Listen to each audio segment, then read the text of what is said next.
Bueno, estamos muy contentos. Esta es nuestra primera conversación de una serie que esperamos se va a prolongar en el tiempo. Así que estamos contentos de empezar, contentos de poder ofrecerles este material, compartirlo con todos ustedes y además muy contentos porque lo estamos haciendo con un amigo, con Oscar Cetrángolo, el licenciado Oscar Cetrángolo, licenciado en Economía, profesor de Finanzas Públicas en la UBA, miembro del Instituto Interdisciplinario de Economía Política y además estás a cargo del área de Finanzas y Políticas Públicas dentro del Instituto Interdisciplinario, ¿verdad? Hoy vamos a intercambiar algunas ideas, algunas impresiones con Oscar. Y la iniciativa de esta charla surgió porque ustedes, Oscar, vos y concretamente Ariela Goldschmidt, publicaron en diciembre pasado, a pocos días de que había salido el decreto 70, publicaron un paper en un blog del cual ustedes son parte y que además lo recomendamos ampliamente, Alquimias Económicas, lo buscan en internet, hay mucha producción sobre economía del sector público, políticas públicas y demás. Publicaron este paper que se llama Crisis del Sistema de Salud, el DNU como solución final, se plantearon ustedes. Entonces yo quisiera que arranquemos esta charla con un breve resumen tuyo de qué fue lo que quisieron transmitir en ese momento, porque de diciembre a ahora se han sumado otras normativas que han de alguna manera modificado el decreto 70. A ver, Javier, lo primero agradecerte la invitación, un gusto estar con ustedes. A ver, la motivación es la misma que nos reúne cada vez que discutimos sobre el sistema de salud, ¿no es cierto? ¿Cuál es? Que nosotros tenemos un sistema caro, ineficiente e inequitativo que va sumando parches, se va alejando de una reforma estructural importante. Cada gobierno, cada gestión le va incorporando algún toquecito, pero nadie se anima a una reforma fuerte del sector. En esa sumatoria de parches, el sistema nuestro se va alejando cada vez más de lo que debiera ser un sistema de salud solidario, eficiente, etcétera, etcétera. Así que después profundizamos por qué decimos esto. Y lo que uno está siempre esperando cuando hay un cambio de gobierno es no tanto qué medidas está tomando, si aparece eso más claro todavía, pero por lo menos qué sensación nos da acerca de la dirección que va a tomar ese sistema. El sistema es un sistema, como decía, muy ineficiente e inequitativo. Hay algunas reformas que a uno le hacen pensar, bueno, estos tipos están tratando de mejorar la cuestión de equidad, están mejorando la cuestión de cobertura, o estos tipos nos están mirando otra cosa y el sistema se va alejando de lo que uno quisiera que fuera. Obviamente lo que quisiera que fuera uno no es lo que quisiera que fuera el otro, por lo menos lo que quisiéramos nosotros que fuera. Y entonces lo que hacemos ahí es, aún antes de que el gobierno estuviera recorriendo sus medidas, cosa que todavía no pasó para el caso, las primeras declaraciones, las primeras iniciativas dentro del decreto y después la ley ómnibus, ¿qué señal nos dan? Y la señal que nos daban es, no, bueno, estamos consolidando un camino hacia una mayor inequidad y alejarnos de lo que nosotros desearíamos que fuera un sistema de salud. Esa fue esa nota, digamos. Es una nota que requiere de un seguimiento para ver qué pasa después. Lo que pasó hasta ahora no nos desmiente lo que pensábamos, sí, pero un poco esa es la idea. Estamos hablando de los decretos, el 170, el 171, claro, el 172, claro, que vinieron un poquito a afinar la letra, claro, del decreto 70, fundamentalmente.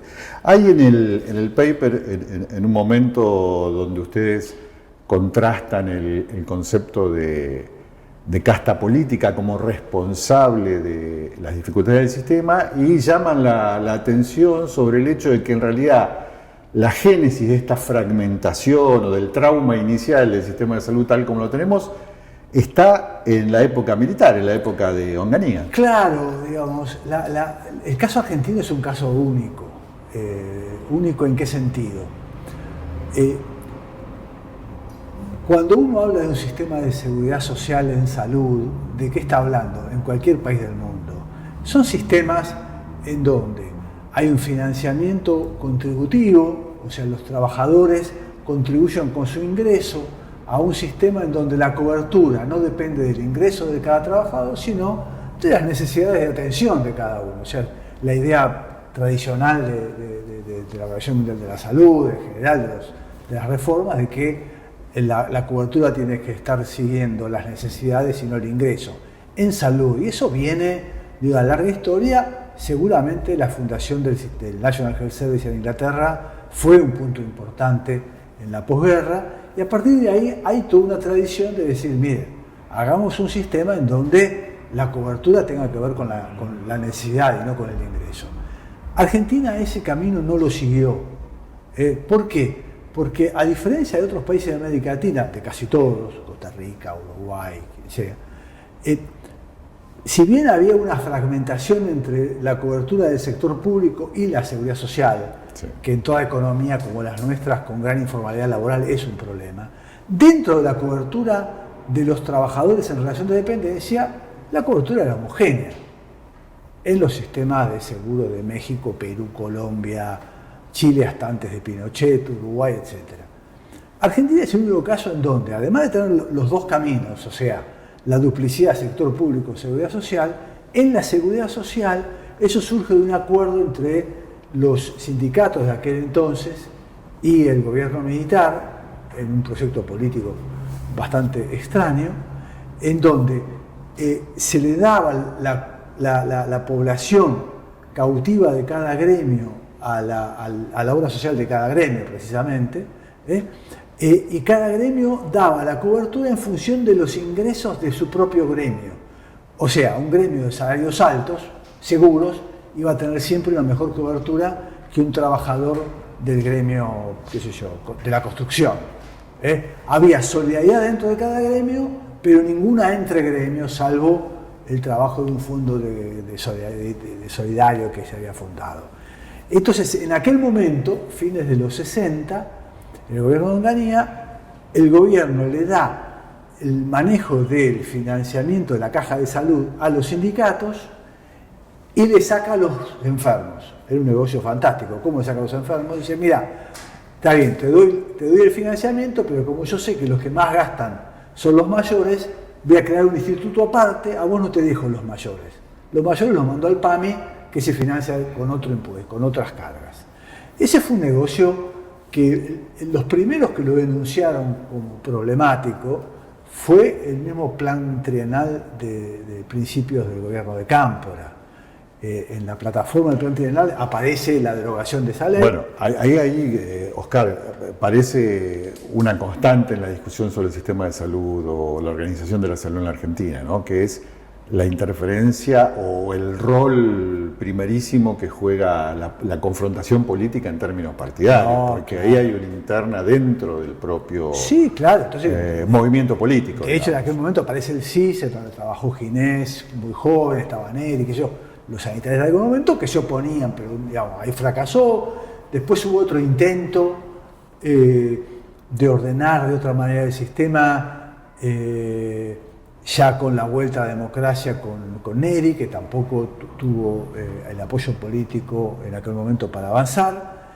O sea, hubo intentos de poner frenos, en algunos casos más organizadamente, más estructuralmente, como fue el CIS en la época peronista o el plan de salud de Neri, y después intentos, no sé si más tímidos, pero más realistas, en donde trabajar. Uno miraba medidas puntuales que tendían hacia una mejora en la solidaridad, como contrarrestando el diseño original. Te diría, las reformas de la salida de la crisis del 2001 con Ginés de ministro, donde aumenta el fondo solidario por un lado, crea el plan Nacer, el plan Remediar, eran medidas, digamos, que si bien no terminaban de conformar un nuevo sistema, eran medidas puntuales que uno le hacía pensar que estaba en la dirección hacia un sistema más solidario. Sí, probablemente bastante más aspiracionales que con un impacto bueno, a ver, duradero, ¿no? Sí, pero claro, para ver en aquel momento, porque lo que pasó después uno a veces te hace perder. En ese momento, aumentar el porcentaje de aporte en el Fondo Solidario era un camino muy claro. Te quiero aclarar que ese cambio fue primero propuesto durante el gobierno de la Rúa y rechazado por la misma bancada radical. Salió una propuesta que salió de Economía en aquel momento, fue rechazada, después en el periodo de Caballo se volvió para atrás, y cuando vino Duhalde presidente con Ginés, volvió y fortaleció esa idea. Entonces, si uno aumenta el Fondo Solidario, o sea, si yo te preguntara, a lo mejor es muy técnico, pero ¿cómo sería el Fondo Solidario en un sistema de seguro social como Uruguay, como 100%?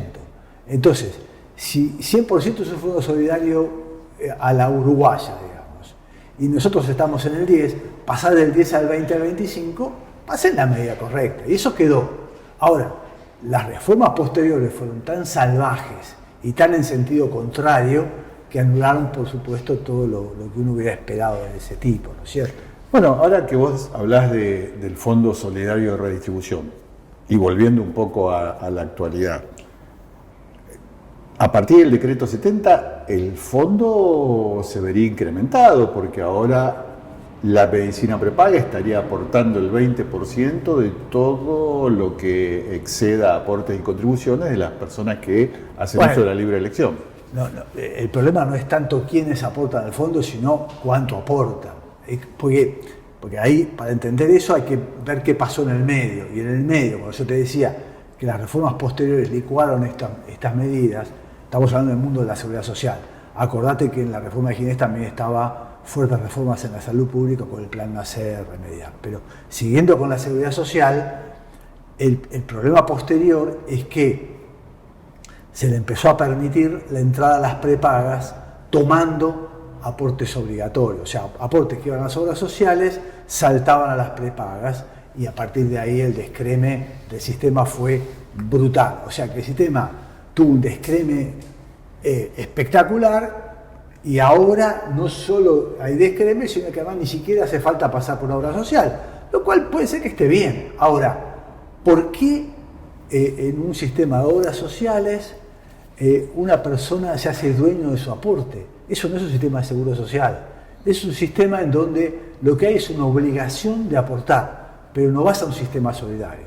El sistema en economía se llama bienes meritorios. Yo te obligo a tener un sistema de salud, como puede ser la reforma americana de Obama. Correcto. O sea, son sistemas de muy limitada trabajo sobre la equidad, ¿no es cierto? Bueno, hay que reconocer que en el discurso del oficialismo el concepto de solidaridad, digamos, no es no les interesa. un barco insignia, digamos, no, ¿no? Bueno, No aparece ese valor.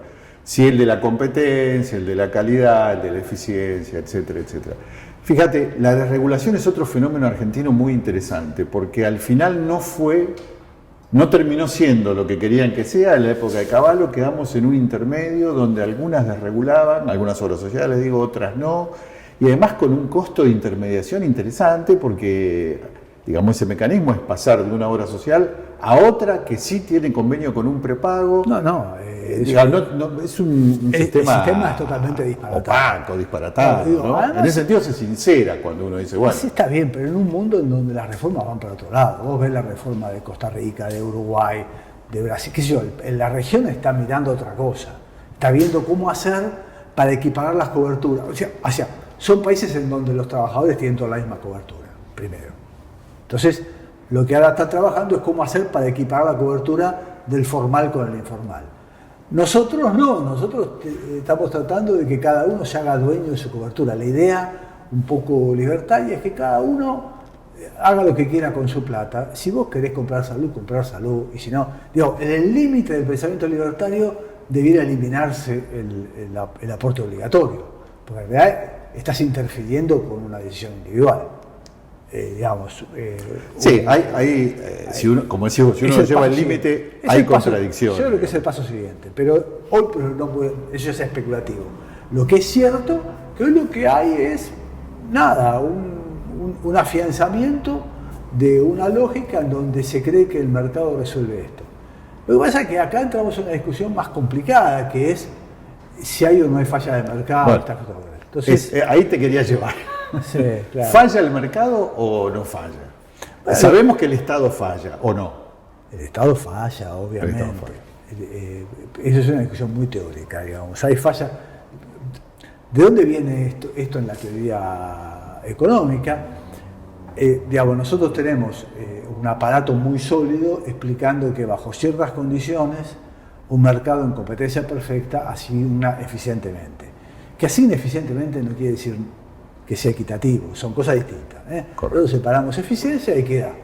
El aparato que tenemos en la economía nos ayuda mucho a pensar eficiencia, poco equidad. Equidad lo tenemos prestado de otras disciplinas. Pero cuando habla de eficiencia uno dice, bueno, bajo ciertas condiciones el mercado asigna eficientemente. Bien, si no asigna eficientemente es lo que nosotros llamamos el mercado falla. El mercado falla, fracasa, ¿en qué? En asignar eficientemente, punto. ¿Eso pasa o no pasa? El mercado donde se dan la totalidad de fallas del mercado que se estudió en la teoría siempre es salud. Y ahí hay literatura para donde quieras tenerla, ¿no es cierto? Literatura de distinto tipo, también libertaria, no hay más problema. Sin ser economista, obviamente, muy lejos de ser economista. Me cuesta encontrar otros sectores del mercado donde existe un mercado de competencia perfecta. No, pero donde las fallas son menores. Digo, qué sé yo, vos en el mercado querés comprar, yo quiero comprar qué sé yo, ese papel.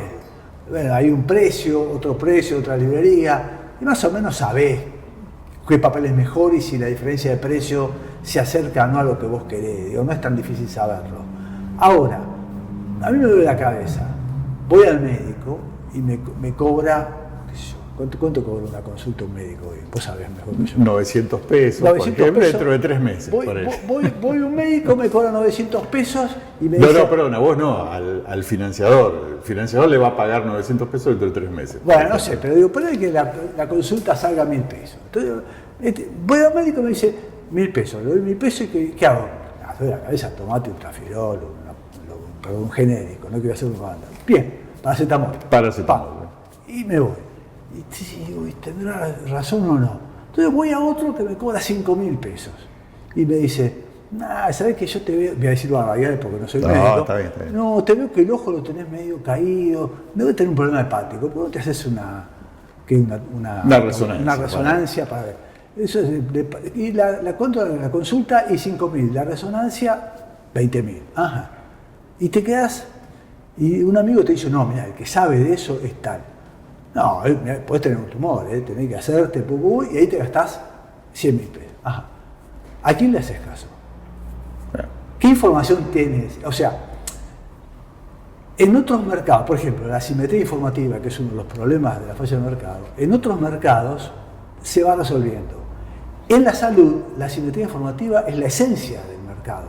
No es que es una anomalía. Si no hubiera asimetría informativa, no existiría el mercado de la salud. Yo te pregunto a vos porque vos sabés lo que yo no sé, si no, no voy a preguntarte. Bueno, con un argumento así, vas a comprar un auto. Sí, pero acá se suma otra cosa. Vas a comprar un auto, lo mismo. Yo no sé tanto, pero tengo un amigo mecánico que me ayuda. O podés decirme, no, pero bueno, si vos vas a un abogado, podría ser parecido. Claro, pero acá se suma una cosa con otra que en los sistemas europeos tiene mucho que ver, que acá se te va la vida. Si vos compraste un auto malo, digamos, y bueno, a lo mejor tenés que cambiarlo 2 años. Ahora, si vos te equivocaste, fuiste. Entonces, cuando vos combinás esta falla de mercado, más otras, externalidades, todas las que vos conocés, con un sector en donde se te va la vida o la calidad de vida, ahí estás en problemas. Claro. Porque vos terminás diciendo, qué sé yo, vos tenés no sos vos, tenés un pariente, tu padre, tu madre, quien sea, y vos decís, no, bueno, yo voy a pagar lo que sea, y vos te sentís culpable si no pagás lo más caro, porque no querés quedarte con la culpa de haber sido causante de un problema. ¿Entendés? Entonces ahí los sistemas del mundo se ordenan con este prejuicio, con esta idea, y es por eso que se han trabajado mucho los sistemas nacionales de salud.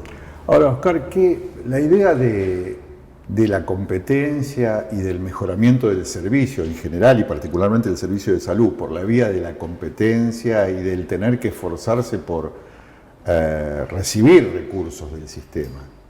Esto pone en juego un poco la idea de lo público que tenemos nosotros, donde no tenemos ni costo ni nada de eso.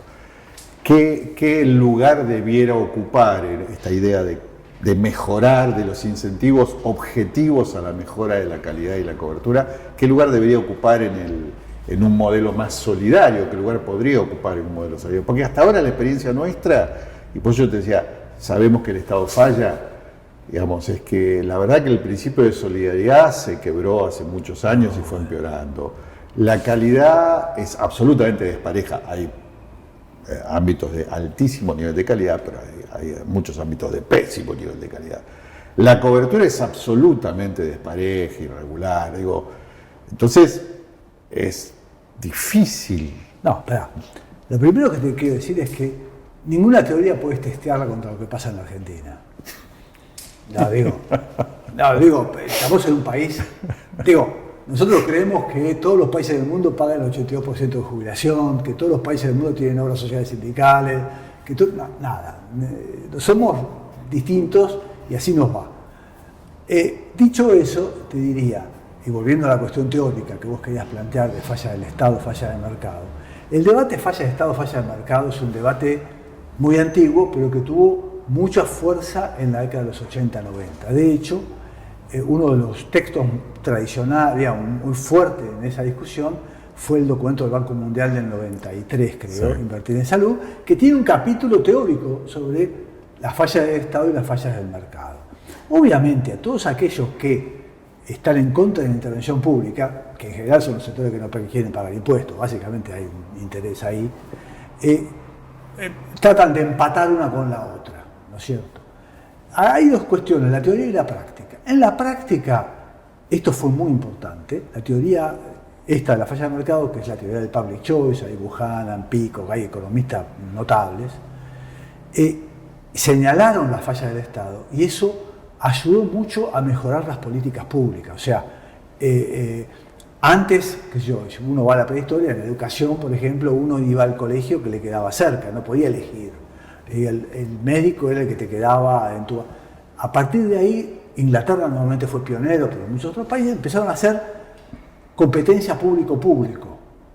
Y eso es muy importante, o sea, meter cuasimercados en la provisión pública, y eso intenta mejorar la eficiencia. En Inglaterra, la competencia que había en ese momento, en la salida de Thatcher, entre el público mejoró mucho la eficiencia de los servicios públicos, tanto en salud como en educación y otras cosas. Y eso hay que tenerlo en cuenta. Por otro lado, en la teoría también hubo una discusión muy interesante y se va llegando a ciertos consensos. Ahora, acá hay un problema conceptual. Cuando un mercado presenta una falla, rendimientos crecientes a escala, simetría informativa, etc., el Estado tiene que intervenir. Si interviene mal, lo que hay que hacer es mejorar la intervención. Si vos mejorás la intervención, resolvés la falla del Estado. Ahora, si vos dejás de intervenir, te quedás con la falla del mercado. Ahora, qué sé yo, hasta dónde uno llega o no llega depende del gusto de cada uno, de qué vota la sociedad y hasta dónde vamos.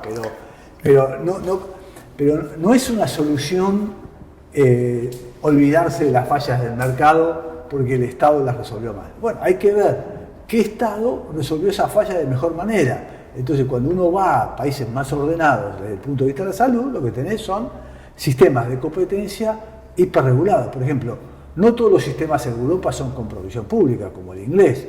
Correcto. El alemán es con seguros, pero son seguros que compiten claramente, sin ningún problema, pero con hiperregulaciones. O sea, nosotros lo que tenemos es una competencia mal regulada. Bueno, hay muchos que piensan que en realidad la iniciativa privada argentina o los grandes capitales argentinos en general rechazan la idea de competencia. Bueno, es una economía, digamos, vinculada al Estado.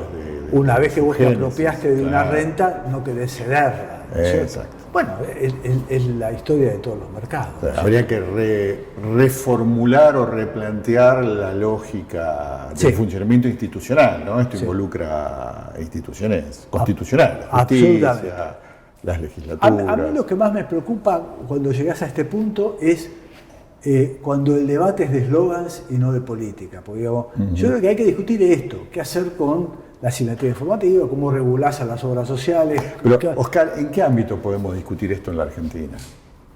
¿El Congreso es ámbito para esto? Debiera serlo, o por lo menos yo creo que debiera serlo, pero ¿hay un Congreso en la realidad en condiciones de discutir esto? No, el problema no es el Congreso, el problema son los partidos políticos. Digamos. Bueno.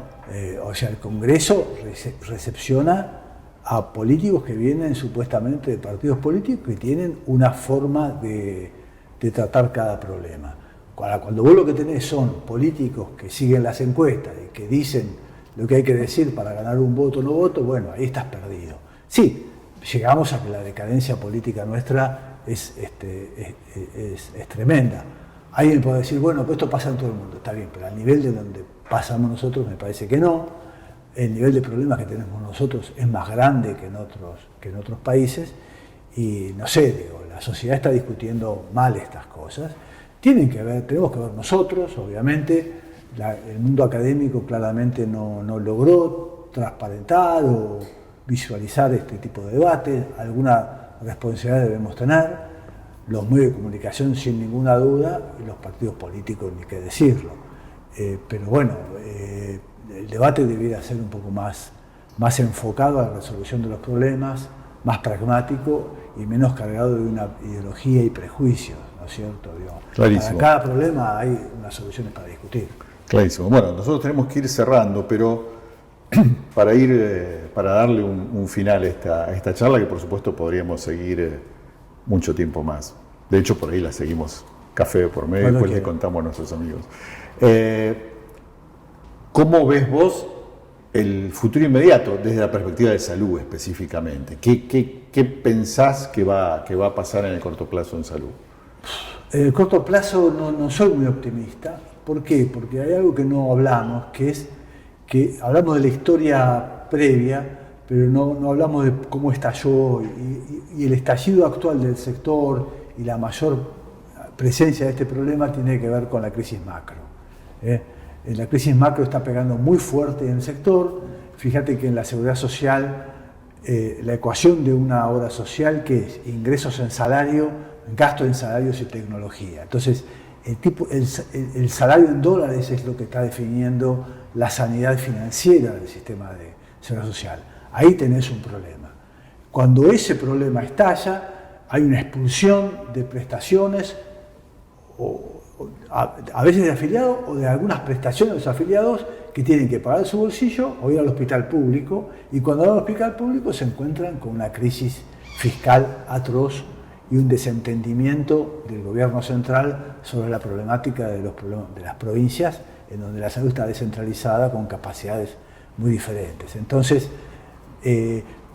ojalá se despeje la situación macroeconómica, que es otro tema, sobre el cual podemos hablar, pero es un tema diferente, y se despeja la cuestión macro, a lo mejor hay espacio para empezar a discutir otro tipo de soluciones del sector. Ahora, si la economía está funcionando tan mal, llevamos, no sé, más de 10 años de recesión, inflación, caída terrible del salario real, de los saberes previsionales, en ese entorno la salud no puede estar al margen. Es una pena. Oscar, muchísimas gracias por acompañarnos hoy acá. A ustedes, gracias. Y nos vemos en nuestra próxima conversación. Gracias.